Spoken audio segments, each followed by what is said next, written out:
diction is done with the tip Mommy, and the mommy, tongue mommy, and the smash teeth. my M&Ms. La, P, La la la. ooh. Unique New York. Unique Unique. New York. Hello, everyone. My name is Rob. Welcome to the vidIQ live stream. I do apologise. I pressed the streaming button a little too early there.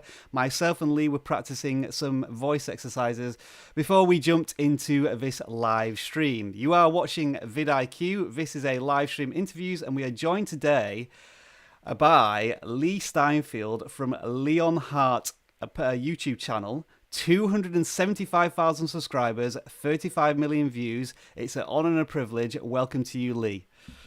Thank you so much, Rob. I appreciate the time for you interviewing me, and I'm so excited for this. Thank you. Yeah, as we've done a few interviews, but and this is by far and away the largest YouTuber who has joined us on his interview. So obviously, we're spreading our wings, and I think we're going to be joined by a lot of your fans here, or should I say, what do you call your fans? There's a special word, isn't there? The Heart Squad. The Heart Squad. Yeah. So hey guys, how you doing? So if a Heart Squad is here, please do make sure you post that.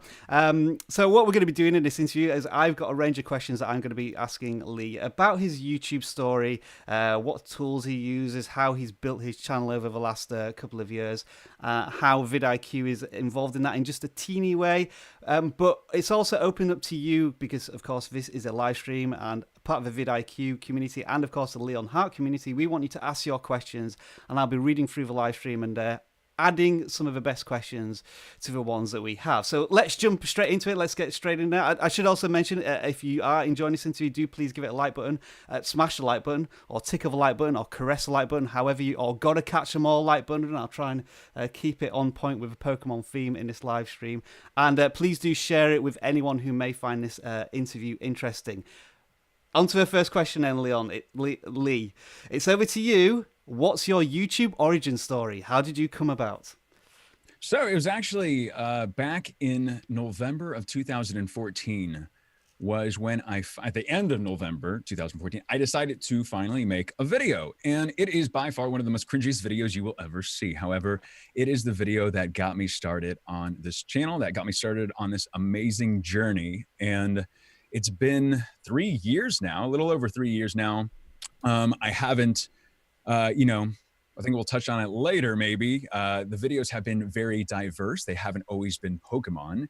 And my original inspiration was actually doing retro gaming and movies and hot topics like that. And so when I first decided to do it, it was just a simple 3-minute vlog or something of myself talking to the camera, cut up in different parts because I kept on messing up on a fake script that I had to go off of and stuff. And then, yeah, from ever since then, it just kept on growing.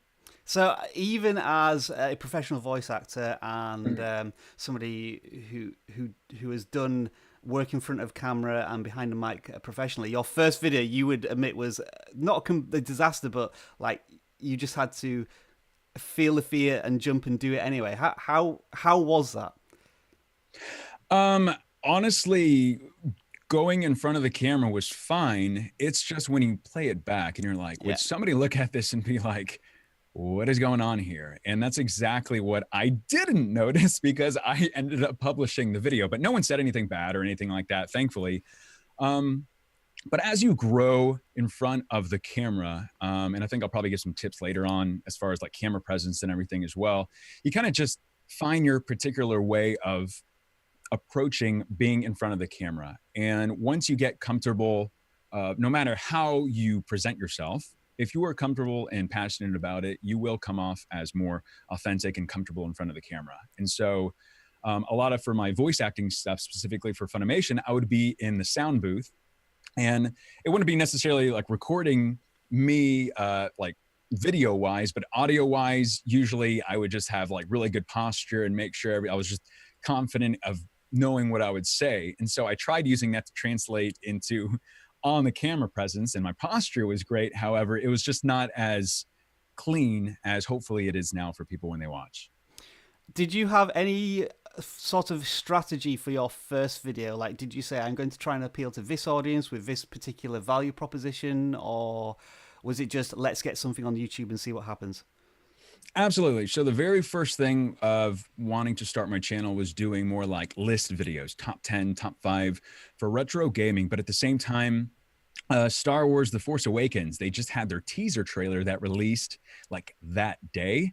And I decided I was going to do a smorgasbord because Star Wars, you know, is can be very vintage and retro from the older trilogy and stuff. And so my channel was going to touch on the older trilogy, and it was going to touch on the new movies that were coming out as well. So the first video was just going to be like telling me the mission statement for my channel, what I'd like to do with it, how I'd like the direction of the channel to go to, but then also hitting that exact maybe target audience that I think would fit for what the videos I will be doing. Yeah. So The first video was kind of potentially Star Wars related because of that theme. But if I was to ask you that question now, so February 22nd, 2018, who is your target audience and what is your value proposition? In other words, who should be watching and why?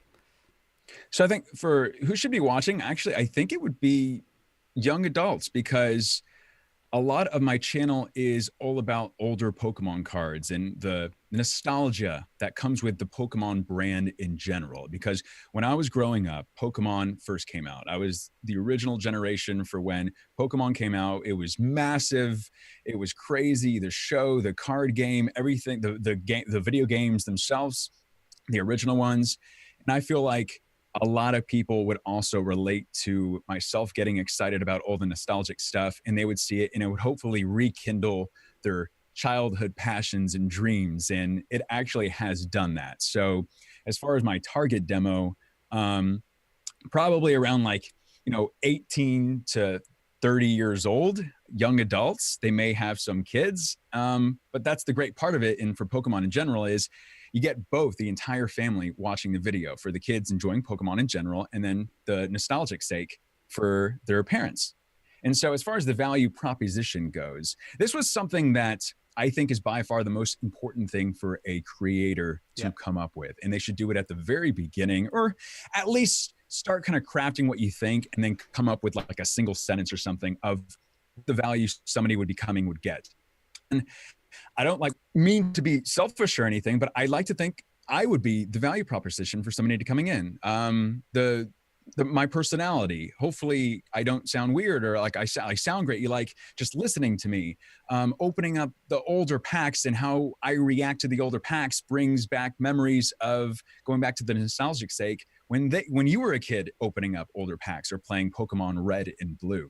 So it's just like kind of using me as a conduit to be a kid again. So I think that both of those things. Owen Perkins, does that name ring a bell? He's saying that you got him back into Pokemon cards. Absolutely. And Poke Fusion Central is saying that you are one of his favorite YouTubers. So lovely comments there. Hey, that's awesome. So yeah, if we go back, so you were saying that there was a bit of crafting of your channel before you went along the Pokemon line as such. And when I was looking back on your channel, it seemed to have a bit of a scattergun approach, as you alluded to earlier. A bit of N64, Friday Night at Freddy's, even something about sign language degree. So jumping across many different genres, even fantasy football. So what was the light bulb moment that shifted you to focus on Pokemon specifically?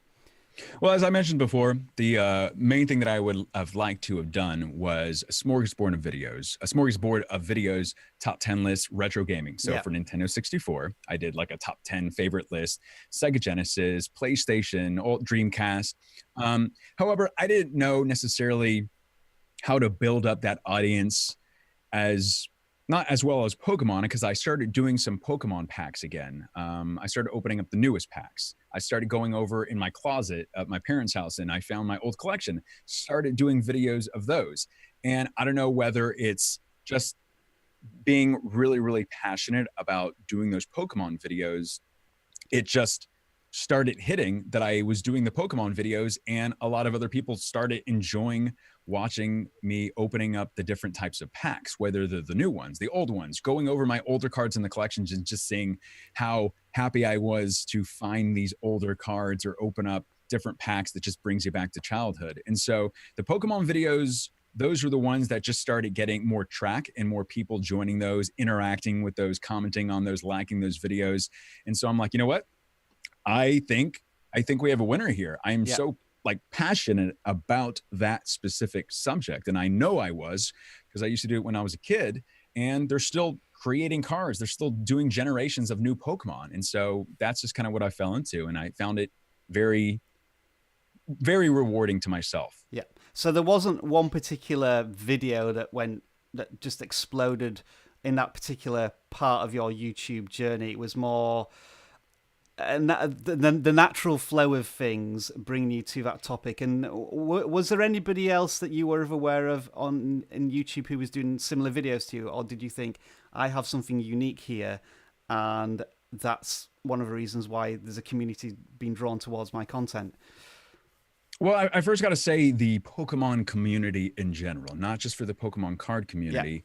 It's incredible. It's amazing. They're so all inclusive. They allow everybody to be part of this community, and they're so positive, which is one of the mottos of my channel, is stay awesome, stay positive. And it's exactly that, the entire Pokemon community. And so what I found about it wasn't necessarily, there may have been like one video or two that hit, but I found it was the community aspect of the Pokemon in general that was so welcoming, that you were allowed to do, able to do collaborations fairly easy with different people of different sizes of channels and everything.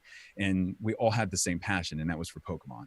And so I found that transition very easy. So that leads me back to a question I missed, which was the channel tagline of your channel is more than a channel, a community. So how does a channel become a community? Because I think this is a big thing that many YouTubers miss, in that they're just interested in the idea of views and subscribers, and not necessarily what that actually means to the video creator and the audience. I think you are having people that are taking the time out of their busy lives to watch you.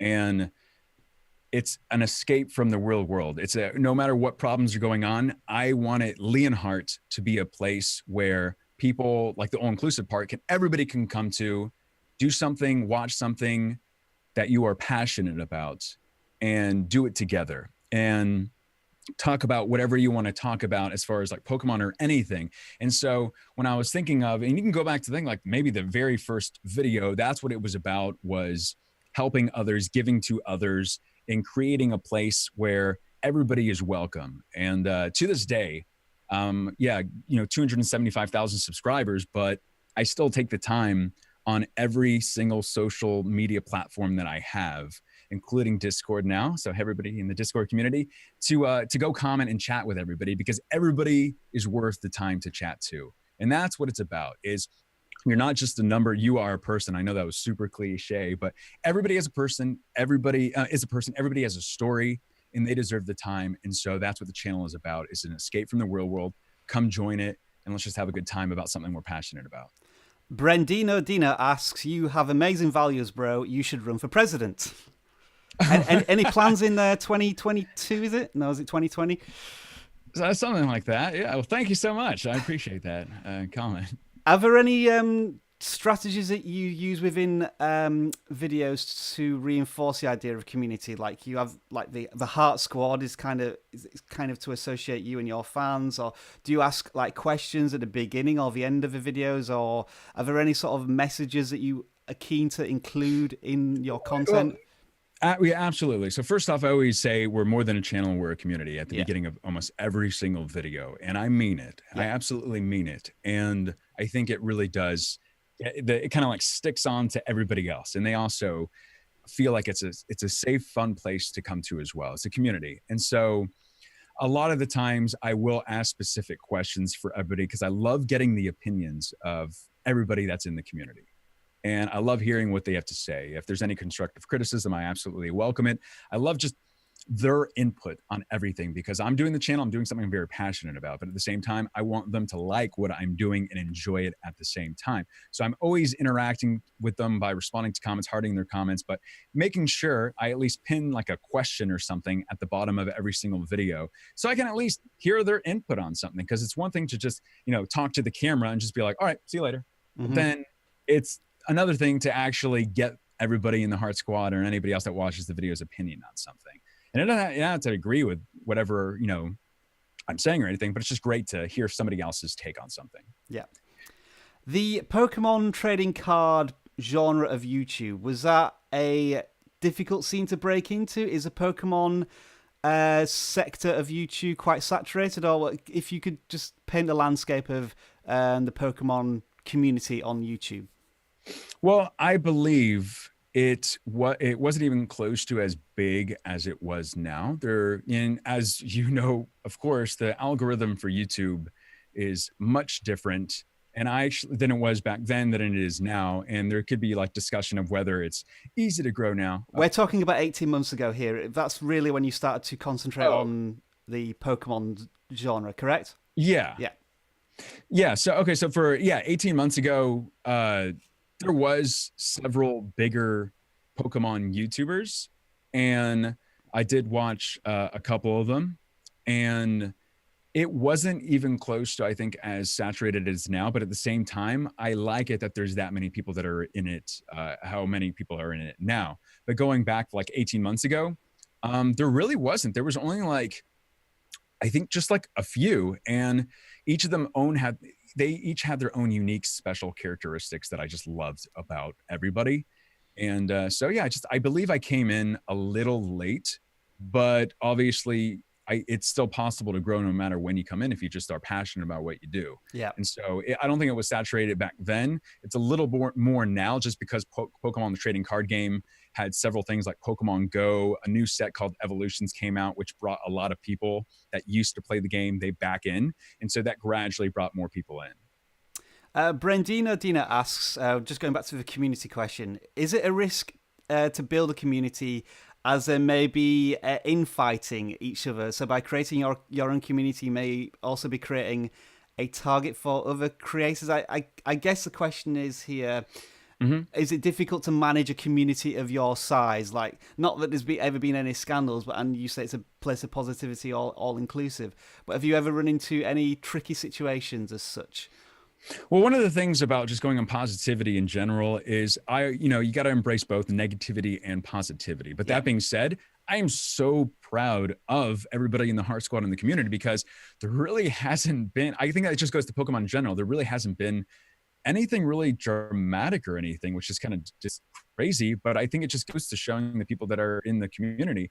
But that being said, you never know when something is going to happen, but I think the best thing is to, tackle whatever problem or issue it is head on. Yeah.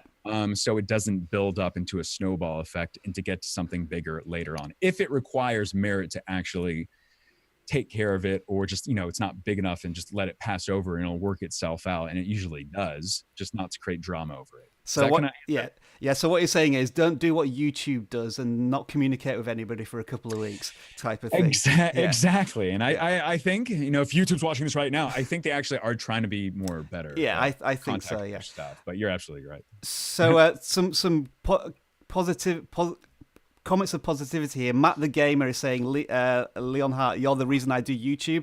And I've got that in my comments on my channel as well. And that is one of the most heartwarming things that you're able to inspire people. I mean, when you get those comments, how do you feel? And sort of a kind of a follow-up question, Owen Perkins is asking, did you ever imagine that you'd have so many fans and such a large community?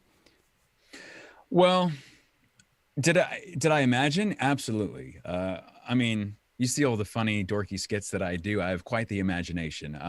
But there is being optimistic and having short-term goals, long-term goals. And so I absolutely imagined that I would get to where I am today. And I'm imagining even it growing even higher, just keep on going.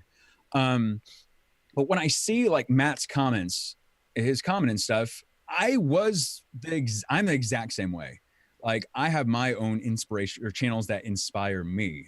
And so I'm the exact same way. So no matter how big a person gets, there's always somebody that inspired you to do what you want to do. And so when somebody does say that, it means like mission accomplished. That one of the goals that I had was to help inspire people to do what they want to do. And it doesn't have to just be creating a YouTube channel. It can be doing anything you want in life. And that's kind of what the whole thing of the channel is about, is hopefully me doing something I'm passionate about will help other people do something they're passionate about. And if it's making their own YouTube channel, like, albeit, it's awesome, man.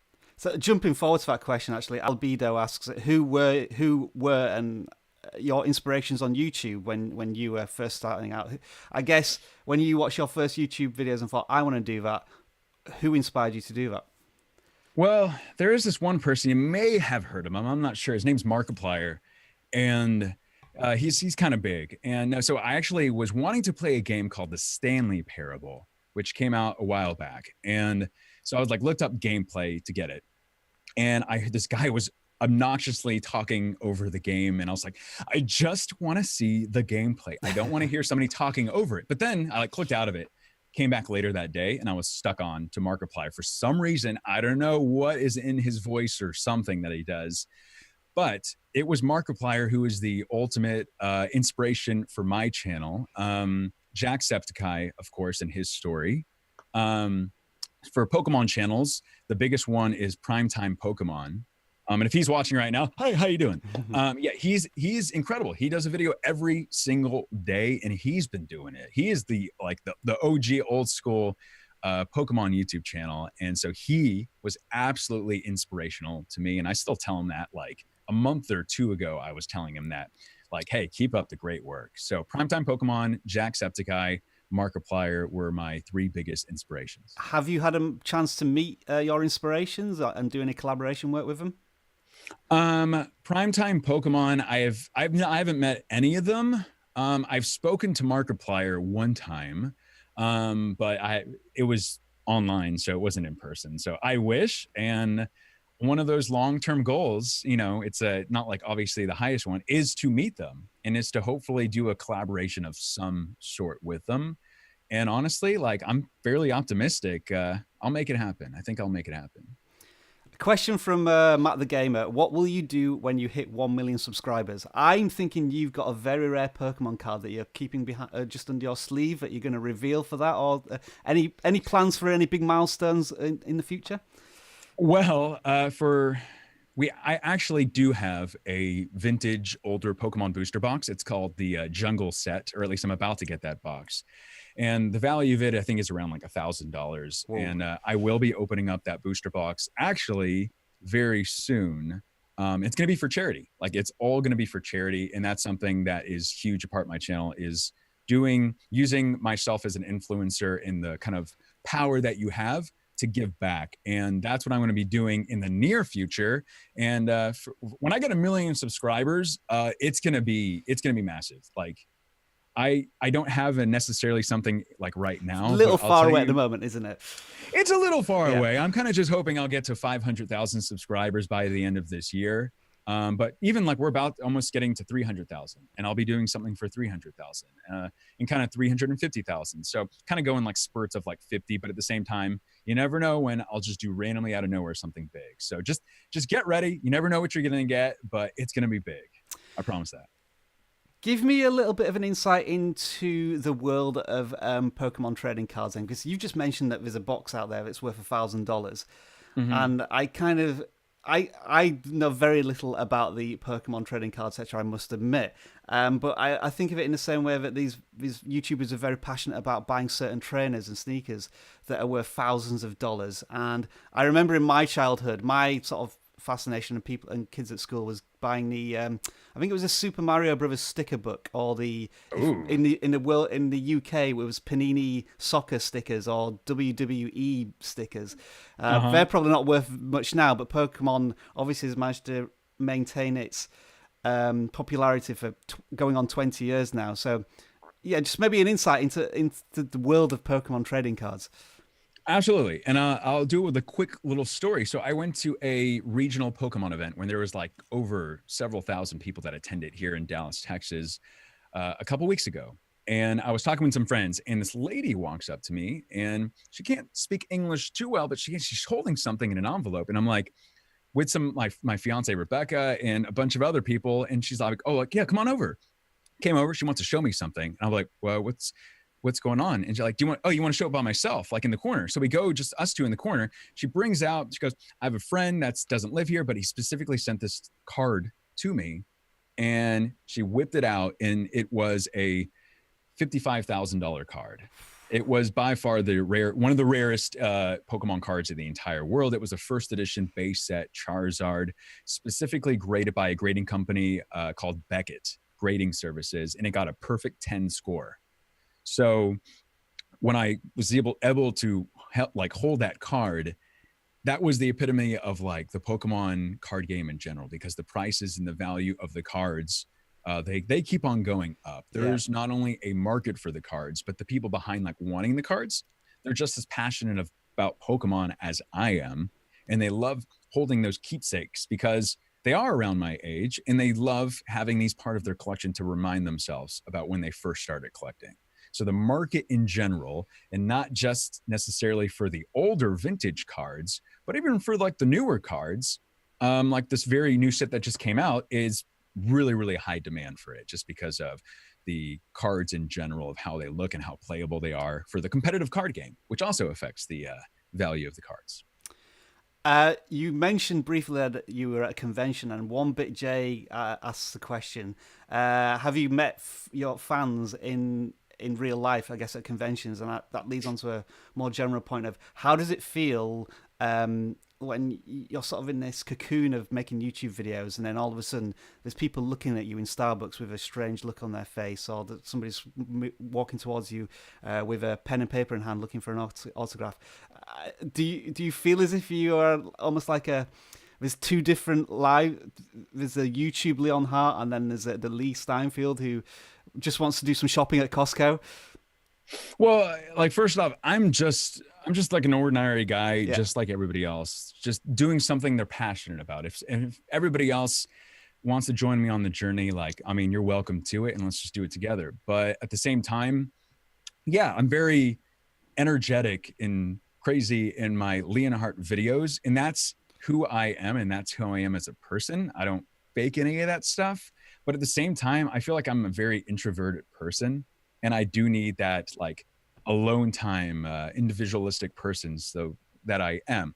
But whenever I'm out like in a convention and I get to meet people part of the Heart Squad and everybody else that's just a fan of Pokemon or a fan of the channel and stuff, I welcome it. Like, I love it. It's, granted, I'm saying that now, it's not like I'm like I was going to say Sean Connery. I'm sure there's better stars out there that are like, if they walk and then like they'll get so many people. It's not like that, but you never know. Like, I've been in Walmart a few times looking in the Pokemon card area, and there actually will be people, not just kids, but older people that will come up and be like, "Hey, you have the Leonhart channel? No way, this is insane!"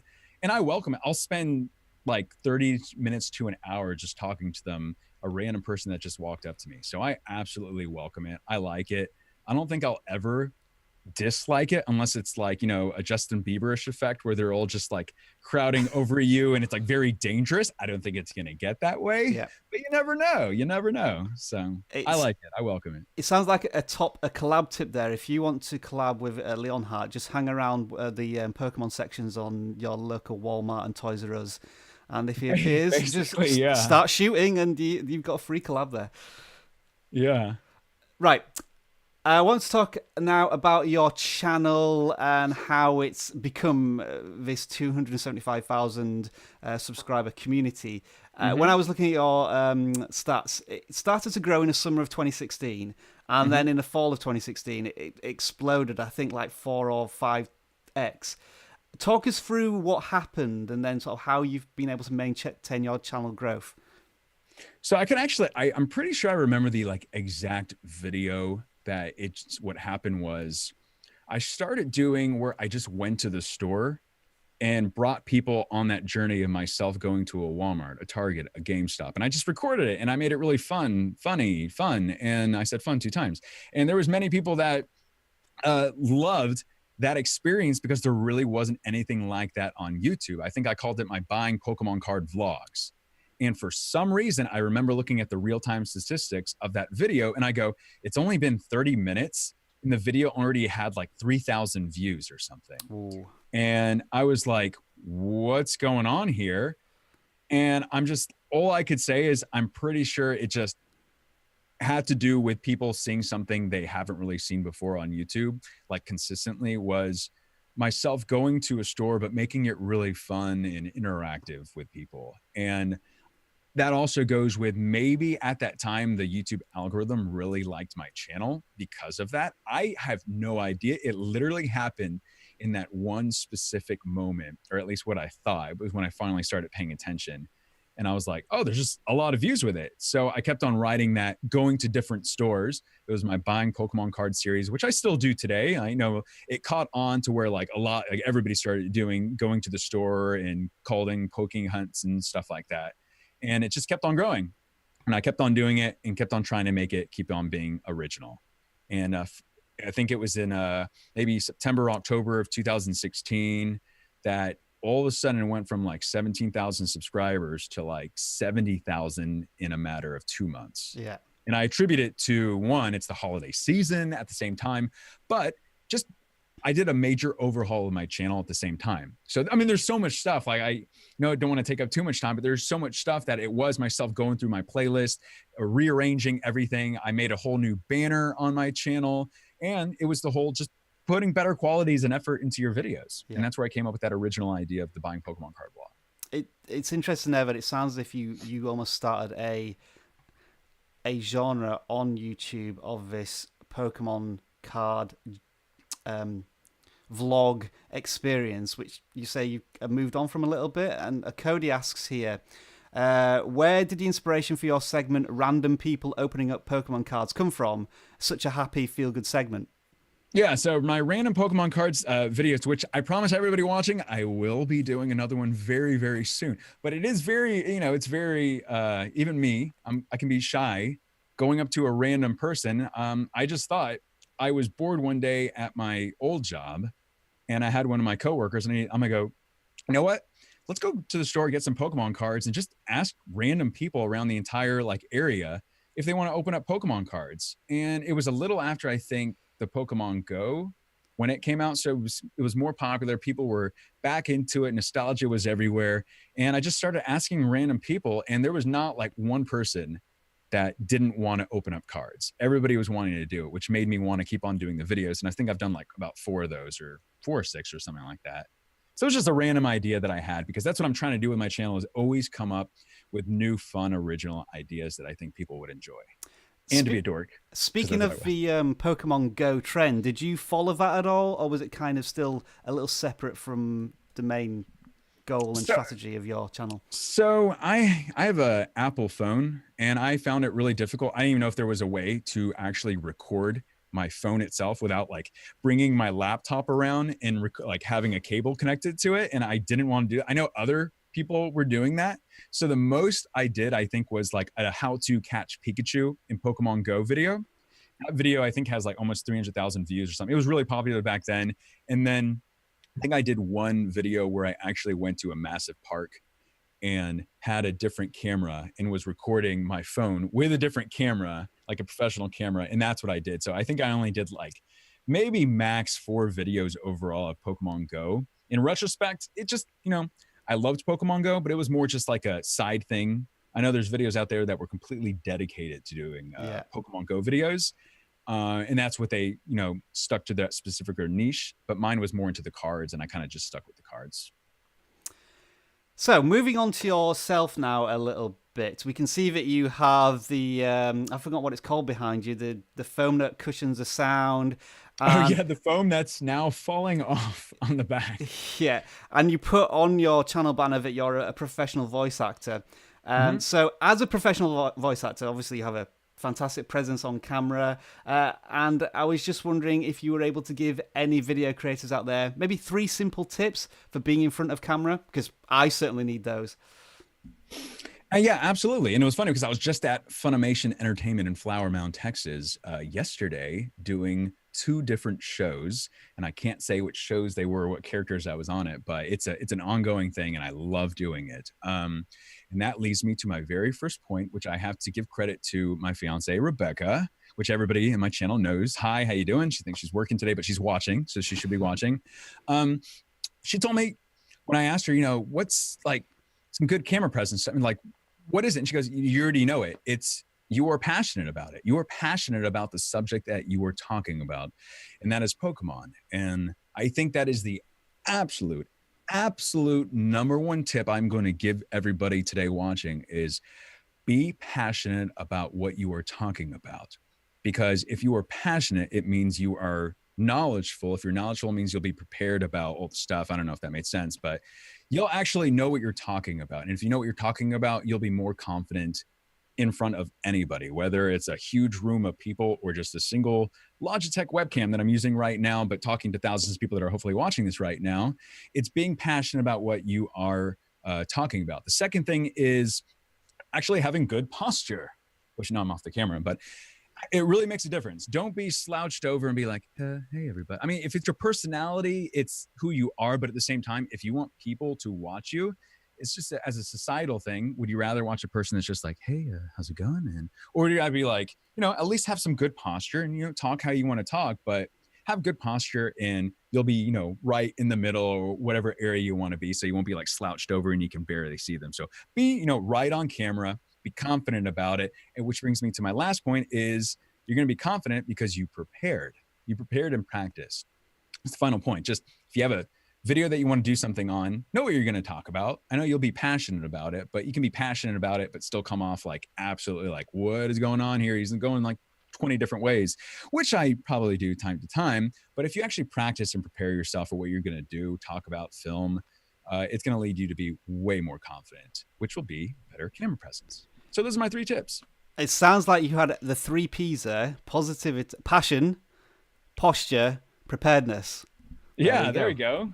There we go. Positivity. I'll take the positivity one too. 4 P's. Let's move on to you now as a YouTuber. And one of the questions I ask all of the people I interview here on vidIQ is, what would you say is your greatest strength and weakness as a video creator? Well, my greatest strength, I think, would be what we just talked about, the camera presence, my personality, just being on camera and talking about whatever I need to talk about. But that being said, my biggest weakness, in it kind of just goes in general, is I have like severe, like I'll take one task and I'll want to do it, but then there's like another thing that I want to do, and then there's another thing that I want to do. And I try to concentrate on only one at one time, but then it just all like comes together and I get nothing done. And I'm just like sitting there like, oh, I'd rather just, oh, look, Jacksepticeye just posted a new video or Subnautica or something like that. I'm going to go watch his video right now. But I'm like, Lee, you have so many things you need to be taking care of right now, like changing this in the descriptions of your videos, doing this, looking up new fun trending ideas to do, and I don't do it. So I would say, I guess being a sloth or like laziness, one of the sins, is my biggest weakness, because that, in particular when it relates to YouTube, is, I won't come up with new fun ideas, which is what I love doing, or I won't be improving the analytical stuff side, metadata of my channel, which I need to be doing. Yeah, I call it productive procrastination, where you're still doing stuff, but you're doing like 75% of one thing, and then something else comes up and I think, yeah, I'll do a bit of that because I like to do that now. And right. yeah, and in the end, you get everything done, but probably not in the right way. And yeah. Okay. Yeah, absolutely. Your channel in particular now, what I do is I often call this a channel audit, but I kind of feel as if this isn't a channel audit. This is more of a channel praise. This is how you should YouTube type of situation, because there's so little that's wrong with a channel, obviously being such a large channel with millions of views. But the first thing I did notice, but this is something we've talked about off interview, is that if you want to now go to Leonhart's channel, there's a link in the description, and look at the channel layout, is that you don't specifically have a channel trailer. The video that you show to new viewers is one which I think has great significance, because like the first 10 seconds of it are from the original voice actor of Ash. But then I think it's more of a 7-minute video, so maybe people visiting the channel for the first time probably don't want to see all of that. But you did say you're in the middle of creating a montage video. Do you have any more information on that? Yeah, so I am actually creating a actual channel trailer, what that section's supposed to be. Now, I know a lot of successful other YouTubers and people, they'll just put a more recent video that's doing well and place that as a channel trailer. However, this is one of those things that I really have been needing to do, and I want to do, is create maybe a max 1 minute video. That will be best moments that I think describe not only what the channel is about, but like just showcase like you're going to be getting this, like you're going to be getting myself and all the fun, crazy, bad, whatever things if you subscribe to this channel and check out this channel. The reason why I've kind of left that Veronica Taylor one, the original voice of Ash Ketchum, there is because, like I said at the very beginning, my channel is all about the nostalgia, and there's nothing better than having the original voice actor for Ash. Oh, absolutely, yeah. Being right there. So it's a good like kind of placeholder. It's just been like a long placeholder. But yeah, as I said, I am working on an actual channel trailer, which will be like max a minute, which will showcase fun, funny, cool moments about just what the channel's about. Yeah. I think that's very important. Next thing I noticed is that you have your recent uploads as the next playlist, which is good because that indicates to viewers who are visiting a channel for the first time that it's a very active channel. Like looking at it now, you've done a video in the last 19 hours, 1 day goes and 2 days, so more or less daily coverage. Do you have a playlist which kind of shows off what your channel is about? Like you have these different aspects of going to shops to get Pokemon cards, and maybe one video from each of your popular series might be a good way to further enhance, reinforce what you do on your channel.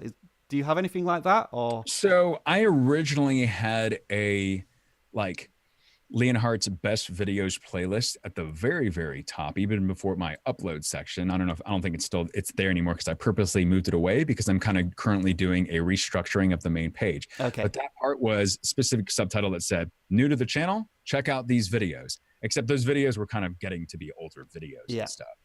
So that's why I kind of just put, I think it's better if I have the upload so it does show that more recency, and it shows the most recent stuff because I'm proud of the videos. Every single video that I put out every single day, which I do a video every day, I'm proud of it. And I want people to see the most recent stuff. And if they want to go check out more of the stuff, there is all the other popular upload playlists, which are videos which I'm proud about. And then further down, you get actually like my mystery power box openings, mystery box openings, vintage pack openings, which is a huge thing on my channel.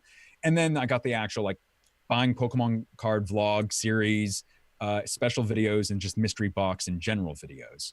So if you go further down and explore, you'll see specific episodes of stuff I do, like series that I do. Yeah. So for everybody watching now, I'm just putting Leonhart's channel on screen now. I did forget to do it. I do apologize. But here's the general channel banner you can see with the tagline, which really does give you the value proposition more than a channel and community. And we have images of Pokemon, so you can clearly get an understanding of precisely what the channel's about almost immediately, which is something that's really important. Another big aspect, I think, of your channel is your thumbnails, and obviously I've used that on the thumbnail that we've used here for the interview one. Could you just give me an example of your best surprise open face look? I mean, I'll try right first. now? So this is my attempt. I mean, have you? I give it like an Olympic, like, I'll give it like a 7 out of 10. Yeah. There you go. All right. But no, you just go like, oh, you see, it's in the eyes. Something. Yeah. Like you like big white, like big eyed, and go like that, or just like, I don't know, just something like really stupid. You got to like imagine something like just happen, like a kitten. Yay. A puppy. Yay. I'm so excited. I just pulled a $55,000 card. Yay. Yeah. Something like that. And you just get in the moment. Like doing thumbnails by far. If anybody watching, thumbnails, I think, is the most important thing for a video other than the title, either or.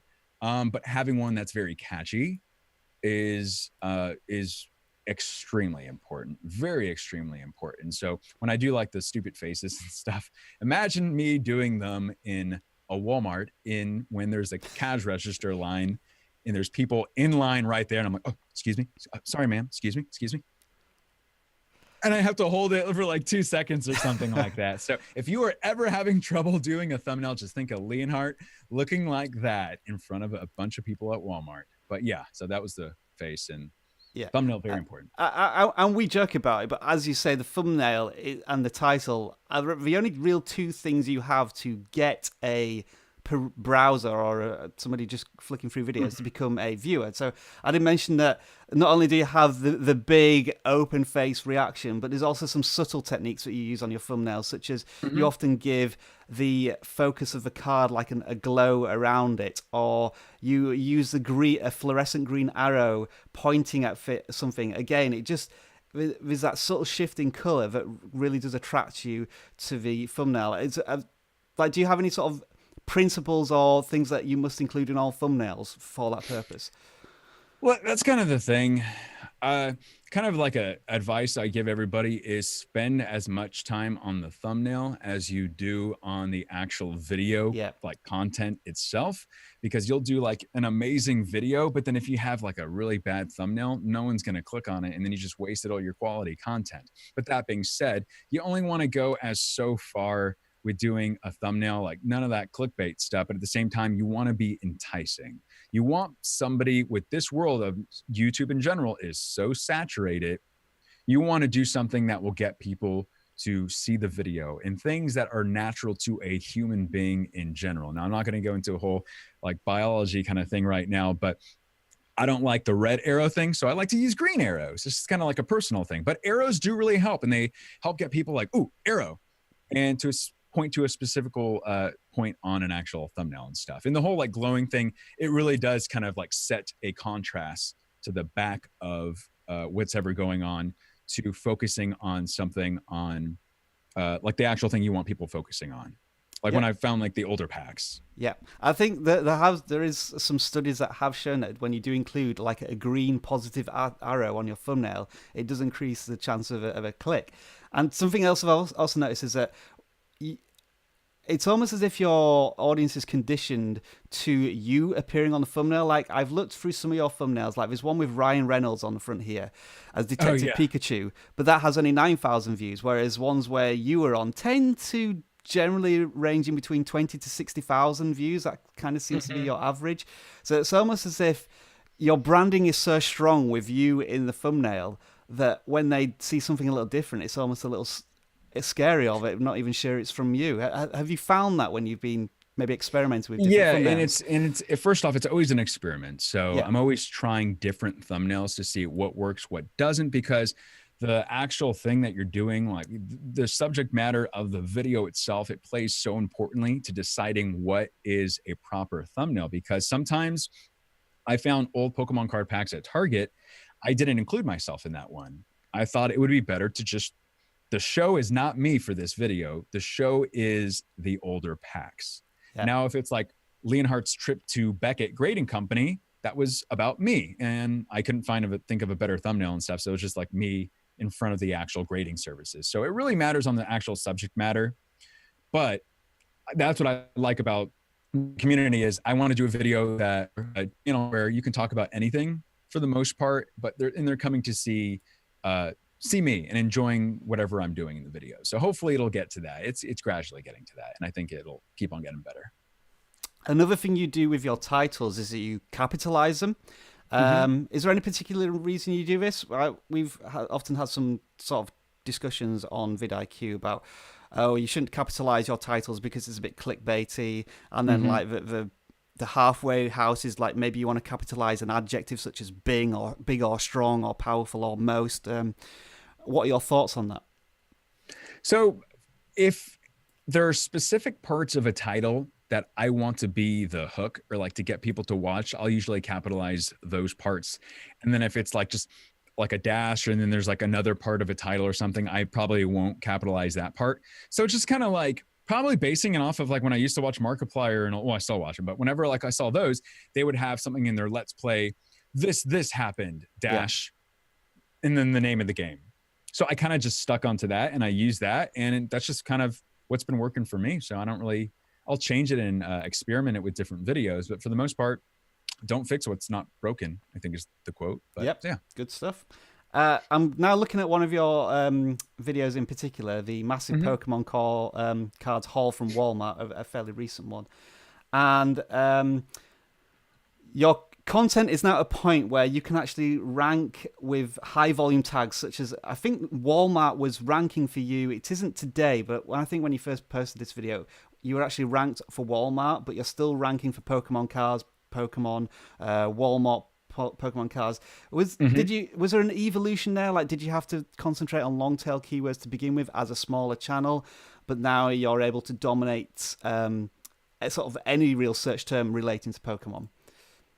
You know, that's kind of like the whole mystery of the algorithm for YouTube in general. Yeah. I will say, if you do want to become like higher ranked in a specific keyword, that keep on putting that keyword in your title. Or in your description, specifically do videos about the keyword or whatever you want to highly rank in. Granted, it kind of just fell that way for me. And just because, you know, going to Walmart's fun. It was part of my original buying Pokemon card vlogs and all that stuff. And I kept on just doing those buying Pokemon card vlogs, going to Walmart, doing different videos that involved Walmart. And gradually you'll just rank really high for that specific keyword that you want to rank in.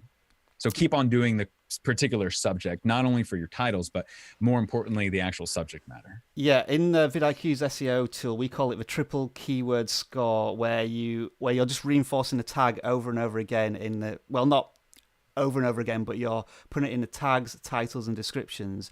Another thing I noted here is that you have the perfect description.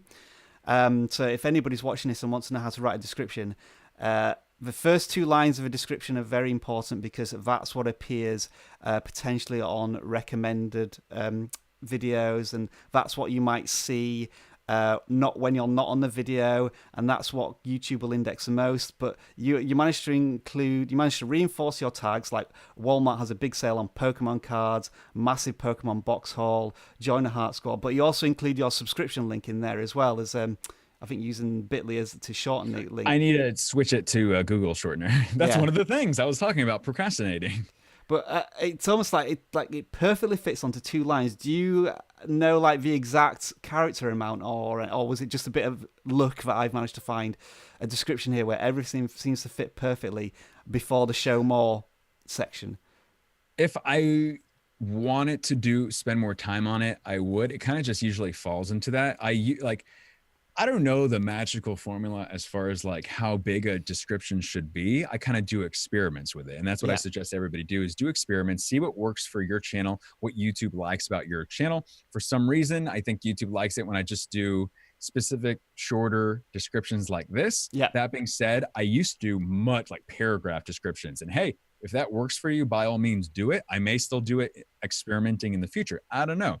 But I think having a quick 2 lines that appear at the top whenever like in the searching, whenever you search for videos, that gets the point that I want people to see to get them to watch the video. And also it does affect them. It's the metadata. So that's what YouTube is also catching, those specific searchable keywords. Yeah, and you do get to a point of diminishing returns where, absolutely, if you had the time to write a 200-word description, that's far better than a 2-line description. But you've also got to factor in how long is it going to take to make the thumbnail, the tags, metadata. Right. So, but if anybody's wanting like an example of a perfect description in 2 lines, tells you exactly what the video is about, reinforces the tags that Lee's used in the title and the video tags, then this is it. Cool. And one more thing I had, obviously with a channel of your size, 275,000 subscribers, on this particular video you have, let's see, 311 comments, but I'm sure you have other videos where you have thousands of comments. That's probably almost impossible to handle as a single YouTuber. So how do you prioritize communication with your fans?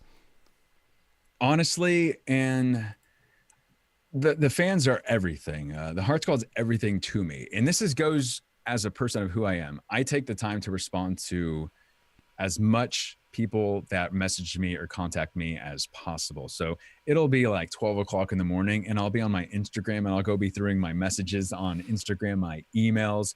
And that's just who I am. Now, that being said, I know that there's probably plenty of people that are fine with barely, they don't talk as much just because they're busy people. Like, you're very busy people. Like I'm a busy person. Everybody's a busy person. It's just for me, I would feel very, very guilty if I was not able to take the time to respond to people and comment people. Because like I said at the very beginning, they take the time to watch me. I should take the time to comment and respond to people. Yep. And the last thing, the community tab. So this is quite a new feature from YouTube, and it allows people to post things that then appear in subscription feeds. And you have, I think it's been around for about 2 or 3 months now, but you haven't used the community tab that much. You posted 2 months ago, a month ago, and then you probably posted yesterday after you read my questions about your Discord community. I would recommend trying to do some voting polls on there, just to, because for the size of your channel, you'll probably be getting results in the tens of thousands from responses from that, and then that could really help maybe drive future content if you wanted to use that. Right. Is that something that like, as you say, you just haven't had time to look at it? Or That's it. That's exactly what it is I have it written down. Use the community tab feature. I got it and I made a Twitter post because I was so excited about it. And I made it just a post on that, just saying how excited I was. And then people responded to it. And I saw just how advantageous it is when you have the ability to use the community tab. Yeah, and I recommend that to anybody who does have the community tab. Use it, but don't abuse it. Maybe one post maximum a day. Okay, so we've already actually asked you about your YouTube inspiration. So let's move on to the vidIQ stuff. Okay. What tools do you use on a regular basis, and kind of how does vidIQ help you run your channel?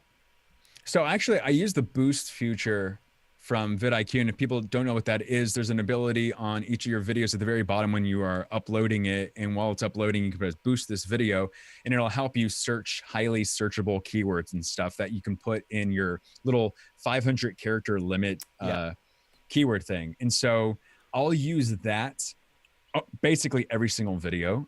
I'll also use the, what's it called? The SEO keyword search on the vidIQ Chrome extension on my actual browser itself. So when I'm coming up with a title or something, you can actually search for different keywords. And so I can just type in Pokemon cards, and I'll see what's currently highly searchable at the moment.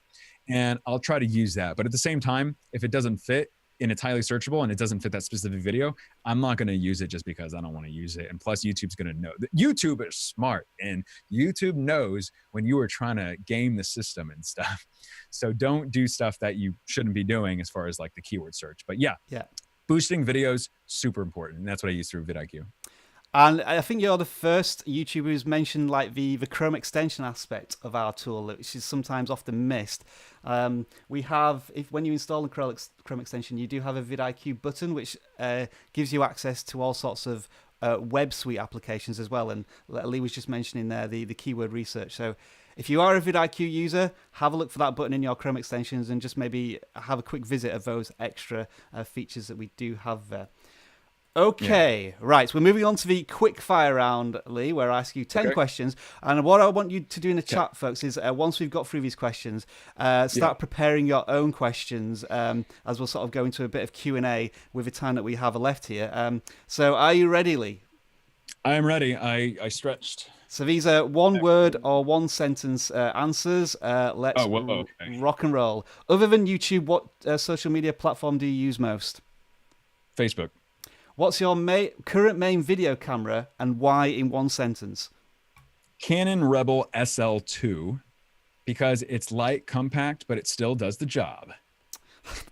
You should be selling that product. What would Canon, if you're hearing this. What would you be doing if you weren't making YouTube videos?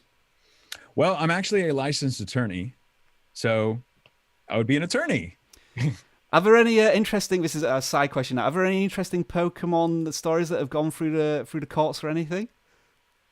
Yeah. Well, when Pokemon Go came around, there was tons of people invasion of privacy. So they would go onto their houses, graveyards, walk off cliffs in California and stuff. So much stuff. So that was actually big stuff. And one of my friends, if he's watching, Drew Rosso, he's an intellectual property attorney, and he actually handled and did huge articles about that. And that was kind of the main thing for intellectual property. Favorite sport and which team do you support? San Antonio Spurs, and that would be basketball. but I do love the Olympics. Are they having a good season this year? I know nothing about basketball. I must confess. No, there's like bad stuff going on with Kawhi Leonard, superstar player, one of the best players in the league. And he's medically cleared to come back. However, he is not wanting to come back, and we don't know exactly why. And if you know the Spurs, there's never drama ever with that team. And this is the first time ever. And it's in the news like today I saw it. So I'm not really sure what's going on, but they're still playing pretty well, even without him. One thing you would change about YouTube right now? Hi, YouTube. Please send out all videos to everybody that subscribed to your channel. Without having to click on the notification bell. Yes. Have you ever told anyone how much you earn on YouTube outside of your immediate family? Yes. When I had somebody kind of help me give me advice for my channel and stuff, I told them so I can pay them to help me. And how that's a sensitive subject for a lot of YouTubers. How do you feel about that? Well, for myself, I just think it's not right. Or I mean, if I won't tell like just a casual person, but if it's like somebody that there's a potential collaboration or something as far as like the business side with it, then, you know, I'll bring it up, like talking to like a network or something that I'm partnered with or something. Like obviously they handle it. So, but for the most part, if it's just a casual person asking, I'm not going to say. It's just kind of like a society kind of thing where you don't say how much you're making. It tends to be one of the most popular questions asked to big YouTubers, and we've had that question come up a few times in a live chat. But yeah, obviously, you don't just answer that question to anybody. If you could make one more video, what would it be about? And here's the thing. Oh, and I need to talk really slow or fast for this one. It would be just a vlog talking to everybody. That's it. Favorite book? My favorite book. Well, I did like The Great Gatsby. Favorite movie? Starship Troopers. The original. Is that the one 1997? With Denise Richards. What's the director's name? Peter Verhoeven, Paul Verhoeven. Yeah, who did RoboCop as well. I agree. And I think he did Total Recall. I love the soundtrack to Starship Troopers as well. Yeah, it's awesome. And Casper Van Dien or whatever, he's the main guy that did it. It was good. I like that movie. And favorite artist and track, musical artist. For music? Yeah. So here's the thing. I'm not a big music person, so I'm just gonna say video game music. I'm completely with you on that. If anybody listens to a playlist, it's stuff like Back to the Future theme tune, Final Fantasy VII battle music. I'm completely on board with that. That's my playlist. That is my playlist. I literally have that too. So another tangent then. What's your favorite video game OST? It would be, well, let's see. I was going to say Final Fantasy, but there's like, which one, Leonhart? Probably Final Fantasy IX. And I say that because your favorite Final Fantasy is usually the first one that you play. That was the first Final Fantasy that I played. I tried playing Final Fantasy, played fully because I played 7 and 8, but with friends, and I didn't really follow through with it. So 9, amazing OST, it's absolutely incredible. And I don't know how to pronounce his name, Nobuo Uematsu or something. I think he used to do some. I don't know if he still does it. Absolutely incredible. I can listen to those for hours. I think for me it would be Secret of Mana. That's going way back to the early 90s when he was first having piano in. It sounded like Tubular Bells to me, Mike Oldfield, when I was listening to it in the early 90s. And yeah, probably Final Fantasy Tactics. It's kind of a niche Fantasy game, and yeah, Final Fantasy VII. Anyway, let's get back to the questions. Sorry, everybody. Who outside your family has been the biggest influence on you, and why? Not family yet. We're engaged, but my fiance, Rebecca, she is always so supportive of what I do, but she won't be afraid to say, well, why aren't you doing this and this? And she'll get me to be motivational about something. She'll get me to be more prepared about something. And even though she doesn't know too much about Pokemon, but she's starting to, she actually attended the Pokemon convention with me. It would be my fiance, Rebecca. And I didn't know if this was supposed to be another one sentence or one word thing, quick fire round. That's fine. We have one more question left from me, and then folks in the live chat start firing in your questions. One piece of advice for any video creator just starting out on their YouTube channel today. Starting out. I would say pick a particular niche. That's what YouTube, I think, likes, is you picking a particular niche and sticking with it, because then you'll be ranked for those keywords in those search terms. And if, like for me, Pokemon came onto me because I was passionate about it. And then I just started doing more Pokemon.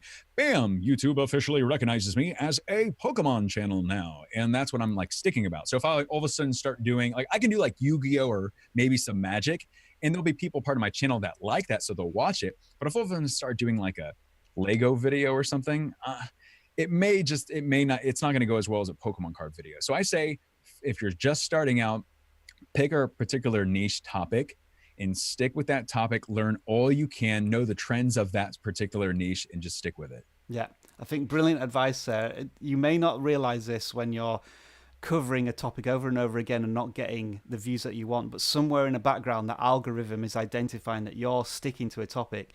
And if you're producing good content, YouTube will at some point decide that you may be an authority on this and then start to push your content more. I think that's it's very similar to what happened with in a previous life. I was a tech channel, and I was just trying to cover big reviews of like the new Galaxy S8 and or the iPhone 10, like all these big phones, where I was going to get overtaken by big YouTubers. And then I stumbled upon the idea of doing just screen recordings for your iPhone screen, very particular niche topic. And all of a sudden, YouTube just started pushing an audience my way. And that's how I built my previous channel before moving to vidIQ. Again, going off on a little tangent, but when you find something you're passionate about, find a niche in that particular topic and just go for it. Okay, so thank you very much for the questions from me, Leonhart. Lee, I can never remember which way to call it. That's fine. Let's move on to some questions from the audience there. We've had a couple of times people asking if you're going to be doing meet and greets in particular states or even abroad in the UK. Is that something that you would like to schedule in the future, or does it just not fit your... Yeah, so I mostly did a lot of my meet and greets so far. I mean, they've only been in the state of Texas. I am possibly going to be going to PAX East in Boston. I know people have heard of that one, and probably somewhere on the West Coast as well. And then, hey, I'm not going to forget about people in Minnesota and stuff like that too. Like, there'll be smaller events and stuff that all across not only the US, like even my crowd in New Zealand and everywhere across the world. Like, I want to get to you because there are fans everywhere in part of the world, and everybody deserves that time to be seen. And I want to meet you too, because it's different cultures, and it's fun to meet people part of the Heart Squad that are part of different cultures. And that's what I want to see.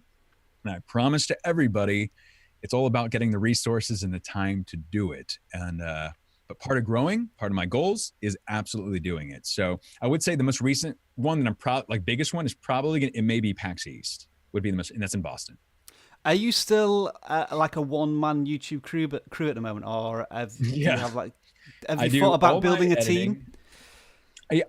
So I do all my editing. Like, I want to put like a cast like credit thing at the end, and it would be funny because it'll just be like editor, producer, executive producer, Leonhart. It would be all of it because I do everything for the channel. Is that smart? Probably not. And I started looking for maybe like an editor or something, but I haven't put as much time as part of that whole list that I need to do. That's something that I really should do because it's so important. Just like the bigger Jacksepticeye stuff, they have editors, and that probably saves them so much time. Granted, you have to have the money and the resources for doing that. So yeah, it's I do everything right now, and I absolutely plan on, as far as like making it easier and more efficient, so I can. The whole purpose is so I can do better quality videos, invest time in researching to do improving the channel in general, whether that be with the ideas or just the metadata behind the scenes stuff. I need that time. But if I'm always doing the editing, which takes the longest, and all that, and filming the videos, I'm not going to be able to, improve. I'm sure you will probably expect now about 100 resumes dropping into your inbox tomorrow saying, I can edit your videos. LeonhartEntertainment@gmail.com if you are an editor, actually. No. Owen asks, will you start live streaming Pokemon games? Have you dabbled in live streaming at all on your channel? So I've only done it on my Instagram @Leonhart54. Shameless plug. I did it on there. It is the most addicting thing. Like this live stream, this is the first time I've done a live stream on YouTube. And it's not me hosting it, but I have my Twitch, which is set up.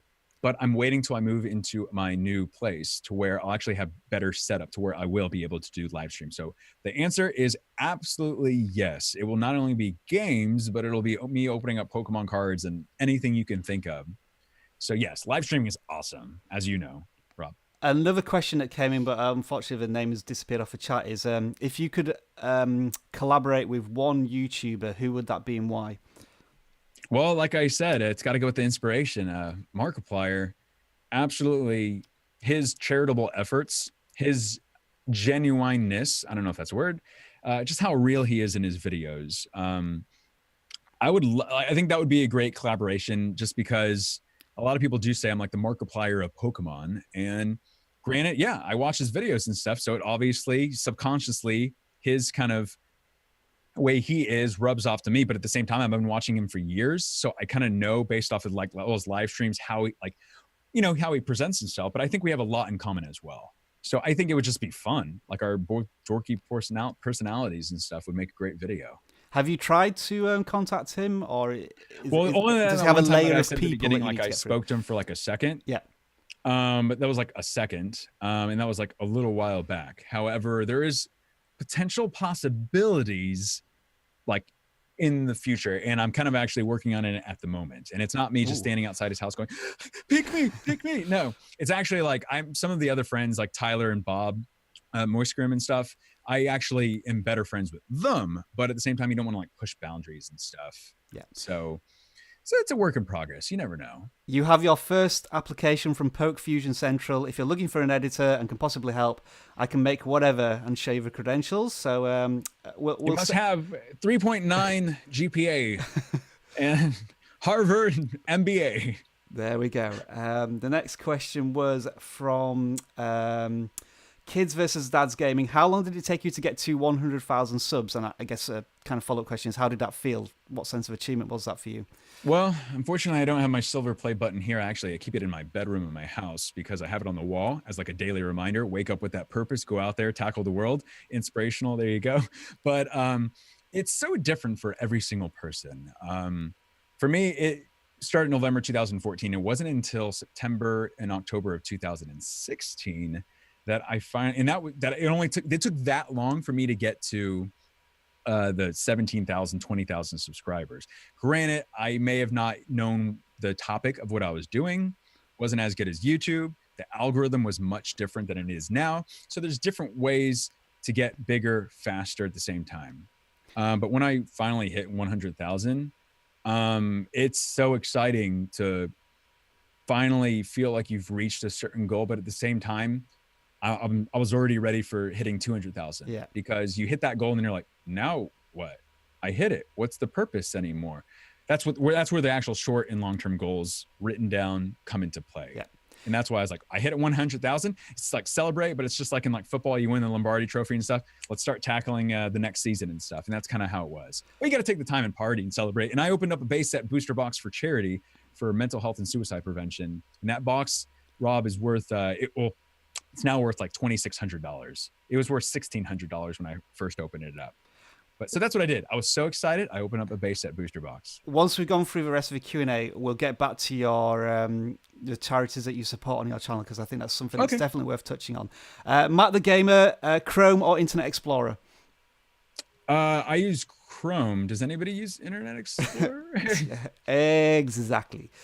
The Doberman asks, if you had to start all over again, would you change anything? No. I mean, now I know what I think it takes to succeed, but at the same time, I stay true to my values as a person, as a human being, and how I want my community. And I just got to say, Heart Squad out there, you guys are the epitome of what I wanted the community to be. So thank you so much from myself for being what I wanted y'all to be. So I would not change a thing, honestly. I would be who I'm doing right now, just sticking to what I love, what I'm passionate about. Anna Adventure Toys Review says you have a golden voice. In that case, Anna, can you tell me what type of voice do I have? If it's more of a wooden spoon voice, I'd love to know. A Digital Jedi Master asks, I always said the key to YouTube is consistency and constant improvement in quality, and everything else is optimization. Would you agree with that general viewpoint? Yeah, absolutely. I post videos every single day at 5 p.m. Central Standard Time, and been doing that for almost a year now. And part of the algorithm loves that. So yes, consistency, stick to it. The more watch time you get, which is very important on YouTube, YouTube will recognize you. Like Rob said, you'll become that niche YouTube will recognize you as an authority in that particular subject because you are constantly putting out videos. So the consistency, but you got to keep that quality. If I think a video is not good, I am not going to put a video out. Thankfully, it hasn't really like come to that, but keep the quality, always try to improve. But yeah, you got to take that time to keep on coming up with fun videos and original ideas and the research and how to make your channel better, your videos better. Coke or Pepsi? That comes from Owen Perkins. Neither. People are going to hate this. Like in my Discord, I said, I like diet ginger ale. Everybody's like, diet? Oh my gosh. Dr. Pepper for me, or if anybody's from the UK, there's a drink called Iron Brew, which is kind of this orange fizzy drink, and it's a delicious... Oh, is it like Orange Crush, which is now, I think? Yeah, but it has a lot more sugar in it. And I live in Vancouver, and apparently it has so many things wrong with the ingredients that it's now illegal to import it. So oh my gosh. So there's been a prohibition on Iron Brew in Vancouver. Yeah, some people are saying they have heard of it. And I think that's all of the questions we have from the live chat. So thank you very much for that. So Leon, let's finish now with the charities that you support, because I think it's very important. And I think it's the first YouTuber we've talked to who does include a charitable aspect in their channel. So go ahead, sell it to the audience.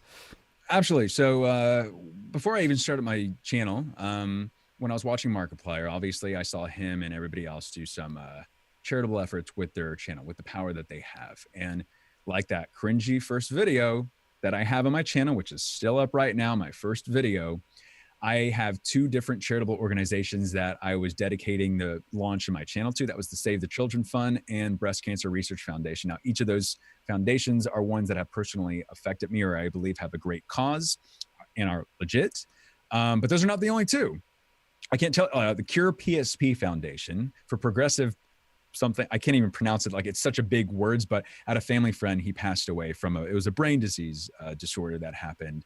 And obviously the Grant Halliburton Mental Health and Suicide Prevention Foundation. They're based here in Dallas. Grant Halliburton was a personal friend of mine, passed away from bipolar disease in 2005 when we graduated from high school, and his parents started that foundation. So when I opened up that vintage booster box, the very first box that came out, I was like, I could just sell the box and just donate that money to them. And no, let's make this bigger. Let's not only get that awareness out there, but let's also raise some funds. So we raised $4,000 for that foundation. But the most important thing is so many people messaged me or messaged the Grant Halliburton Foundation seeking help or saying that it really helped them. And that's what it's about, is getting that awareness out there for such a big issue that is mental health in the country.